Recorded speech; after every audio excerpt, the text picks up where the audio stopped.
दोस्तों, इससे पहले वाली वीडियो में हम लोगों ने इलेक्ट्रीशियन के 10 इंपॉर्टेंट क्वेश्चन को देखे थे। इस वीडियो में भी हम लोग इलेक्ट्रीशियन के 10 इंपॉर्टेंट क्वेश्चन देखने वाले हैं। तो देखते हैं इलेक्ट्रीशियन के लिए 10 इंपॉर्टेंट क्वेश्चन। तो पहला क्वेश्चन आप लोग के स्क्रीन के सामने है। पहले क्वेश्चन में बोल रहा है कि किसी चालक की लंबाई L है, यानी कोई कंडक्टर है, उसकी लंबाई क्या है? L है। यदि इस चालक की लंबाई 3L हो जाती है तो इसका प्रतिरोध R कितना हो जाएगा? यानी कोई कंडक्टर है, उसकी लंबाई L हमको दिया हुआ है, उसका रेजिस्टेंस जो है R है, और उसकी लंबाई अगर बोल रहा है कि 3L हो जाए, यानी कि L से 3L मतलब 3 गुना हो जाए, तो रेजिस्टेंस R क्या हो जाएगा? तो हम जानते हैं कि रेजिस्टेंस R बराबर होता है ρL/A, यानी रेजिस्टेंस जो है लंबाई से डायरेक्टली जुड़ा हुआ है, यानी डायरेक्टली प्रोपोर्शनल है, समानुपाती। जैसे जैसे लंबाई बढ़ेगी वैसे वैसे रेजिस्टेंस बढ़ेगा। अगर हमारा L जो है वो हमारा 3L हो जा रहा है तो R भी हमारा कितना हो जाएगा? 3R हो जाएगा। तो इसका ऑप्शन हो जाएगा 3R, यानी कि लंबाई अगर 3 गुना हो जा रही है तो रेजिस्टेंस भी हमारा 3 गुना हो जाएगा। क्वेश्चन नंबर 2 में बोल रहा है कि एक बोर्ड ऑफ ट्रेड यूनिट किसके बराबर होता है? तो हम जानते हैं कि एक बोर्ड ऑफ ट्रेड यूनिट जो होता है वो 36 × 10⁵ जूल के बराबर होता है, यानी इसका ऑप्शन नंबर 2 सही हो जाएगा। क्वेश्चन नंबर 3 है कि मीटर जो विद्युत धारा मापता है कहलाता है। तो हम जानते हैं कि विद्युत धारा को मापने वाला जो मीटर होता है उसको हम बोलते हैं आमीटर, और इसको जो है हम सीरीज में कनेक्ट करते हैं। तो इसका ऑप्शन क्या हो जाएगा? Option number 4 ammeter. Question number 4 है कि लंबी संचरण लाइन में वोल्टेज मापी जाती है। पूछ रहा है कि लॉन्ग ट्रांसमिशन लाइन की बात कर रहा है। जो लॉन्ग ट्रांसमिशन लंबी ट्रांसमिशन लाइनें होती हैं उसमें हम वोल्टेज को किस में मापते हैं? वोल्ट में, माइक्रो वोल्ट में, किलो वोल्ट में, मिली वोल्ट में। तो हम जानते हैं कि लंबी ट्रांसमिशन लाइन में जो वोल्टेज मापते हैं हम किलो वोल्ट में, यानी केवी में मापते हैं। तो इसका ऑप्शन नंबर 3 सही हो जाएगा। क्वेश्चन नंबर देखते हैं 5 क्या कह रहा है। क्वेश्चन नंबर 5 कह रहा है कि 1500 वाट के हीटर द्वारा 4 घंटे चलने पर खर्च की गई ऊर्जा होगी। तो देखते हैं इस क्वेश्चन को, जो आप लोग के स्क्रीन के सामने है। देखिए, कह रहा है कि 1500 वाट के हीटर द्वारा 4 घंटे चलने पर खर्च की गई ऊर्जा होगी। तो हम लोग ऊर्जा की खपत का फार्मूला अभी पढ़े थे पिछली वीडियो में। ऊर्जा की खपत निकालने का फार्मूला हम लोग पढ़े थे कि वाट गुणित घंटा गुणित दिन बटे में 1000, ये हमारा हो जाएगा यूनिट, और 1 यूनिट बराबर होता है 1 किलोवाट घंटा। तो देखते हैं 1500 वाट दिया हुआ है हमको और 4 घंटा दिया हुआ है, खर्च की गई ऊर्जा निकालना है। तो दिन को हम नहीं दिया है, 1 मान लेंगे, तो हमारा ये हो जाएगा 1000 यूनिट। अगर हम इसको हल करते हैं तो देखते हैं 2 0 से 2 0 कट गया, 15 चौक को 60 बटे में 10, 10 छक्का 60, यानी 6 यूनिट हमारी खर्चा होगी। तो इसका ऑप्शन हो जाएगा ऑप्शन 2। अब देखते हैं क्वेश्चन नंबर 6।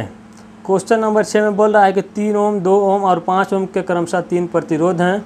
उसको 12 वोल्ट की बैटरी से सीरीज में जोड़ा जाता है। परिपथ का तुल्य प्रतिरोध क्या होगा? हमको 3 रेजिस्टेंस दिया हुआ है जो आप लोग के सामने है। बोल रहा है कि 3 ओम, 2 ओम, 5 ओम के क्रमशः 3 प्रतिरोध को 12 वोल्ट की बैटरी से सीरीज में जोड़ा जाता है। ये 3 प्रतिरोध हैं हमारे। इन 3 प्रतिरोध को हम क्या कर रहे हैं? सीरीज में जोड़ दिए हैं। कितने वोल्ट की बैटरी है? 12 वोल्ट की बैटरी है। इससे हम जोड़ दे रहे हैं। ये हमारा 3 ओम है, ये हमारा 2 ओम है, ये हमारा 5 ओम है। अगर हम इसको सीरीज में जोड़ देते हैं 12 वोल्ट की बैटरी से, परिपथ का कुल प्रतिरोध हमको निकालना है।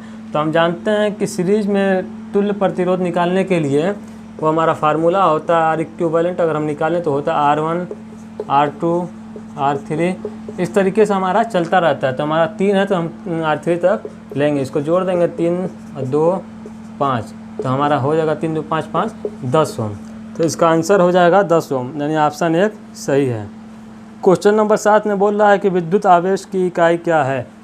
आवेश यानी चार्ज का मात्रक पूछ रहा है। तो चार्ज का मात्रक हम लोग जानते हैं कि कूलाम होता है। तो इसका आंसर जो है 4 सही हो जाएगा। 7वें का आंसर क्या होगा? 4 सही होगा। अब एक फिगर दिया हुआ है क्वेश्चन नंबर 8 में। इसमें पूछ रहा है कि वोल्टमीटर 2 की रीडिंग क्या होगी? देखते हैं इस फिगर में 2 वोल्टमीटर लगे दो नंबर है, 1 नंबर और 2 नंबर, उसमें 2 नंबर पे बोल रहा है कि वोल्टमीटर की रीडिंग क्या होगी। तो हमारा कुछ फिगर इस तरीके से दिया हुआ है।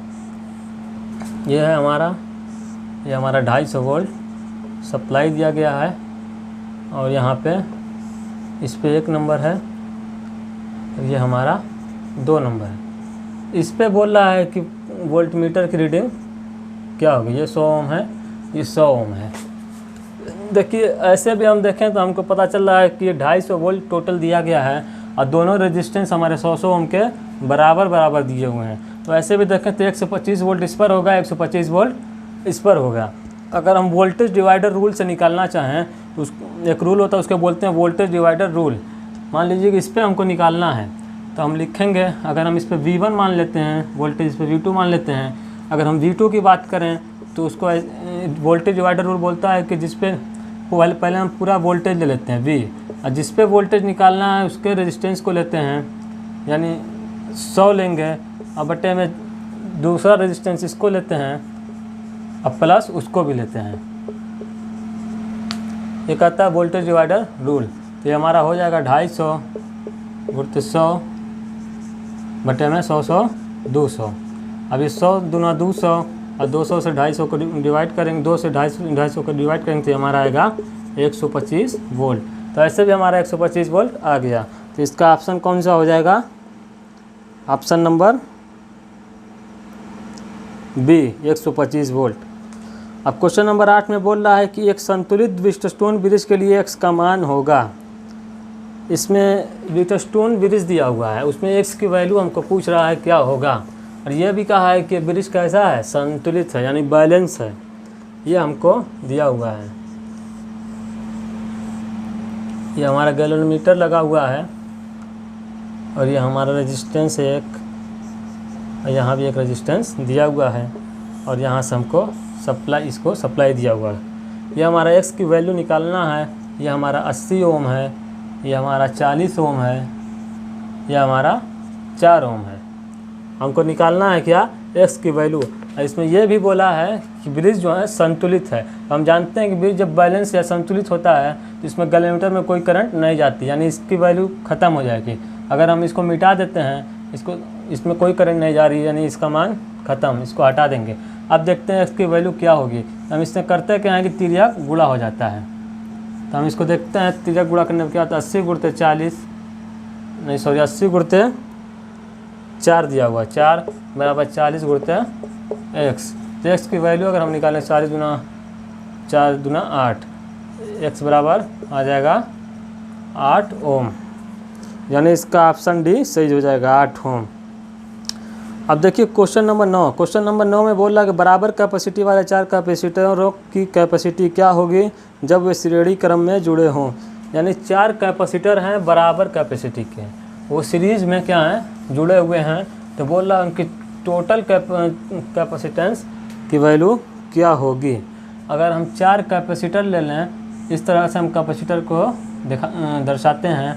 अगर ये चारों की कैपेसिटी C है, और वो चारों क्या हैं, सीरीज में है, इसको यहाँ से हम सप्लाई दे देते हैं। अगर हम देखते हैं कि चारों सीरीज में, चारों सी फैराडे के कैपेसिटर हमारे लगे हुए हैं, तो इनकी टोटल कैपेसिटेंस की वैल्यू क्या होगी। तो हम जानते हैं कि कैपेसिटर के केस में जो होता है रेजिस्टेंस का उल्टा हो जाता है, यानी कि रेजिस्टेंस अगर सीरीज में दिया होता है तो उसको हम सीधा जोड़ देते हैं R1 R2 R3 करके, लेकिन कैपेसिटेंस की बात करें सीरीज में है, इसको पैरेलल की तरह निकालेंगे। यानी 1/C इक्विवेलेंट की अगर हम बात करें तो हमारा निकलेगा 1/C1 plus 1/C2 plus 1/C3 plus 1/C4।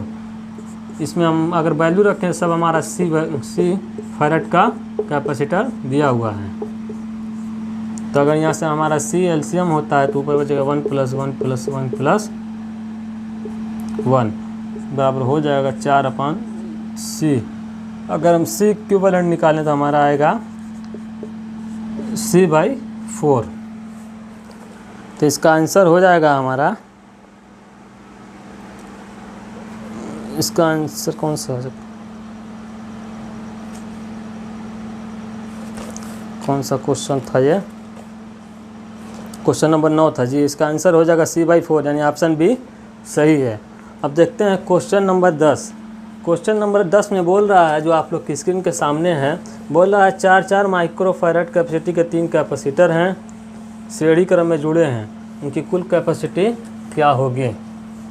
4 microfarad capacity के माइक्रोफैराड कैपेसिटी का कैपेसिटर हैं, 4 माइक्रोफैराड कैपेसिटी के 3 कैपेसिटर।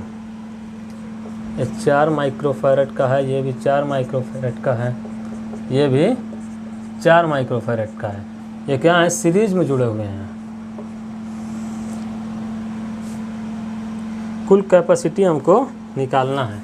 तो कुल कैपेसिटेंस निकालने के लिए वही जो पिछले क्वेश्चन में हम लोगों ने देखा था कि इसको पैरेलल के तरीके से निकाल देंगे। C equivalent 1/C1 plus 1/C2 plus 1/C3। अगर इसकी वैल्यू हम 1/4, 1/4 और 1/4 रखते हैं, वो हमारा 4 रखते हैं तो हमारा आएगा 4 एलसीएम हो जाएगा, ऊपर आएगा 1 + 1 + 1 बराबर 3/4। अगर C इक्विवेलेंट हम देखें तो कितना आ जा रहा है, 4/3। तो हमारा इसका आंसर हो जाएगा बी, 4/3 माइक्रोफैराड। तो हम लोगों ने यहाँ पे 10 क्वेश्चनों को पूरा कर लिया है। अब इसके आगे देखते हैं नेक्स्ट वीडियो में।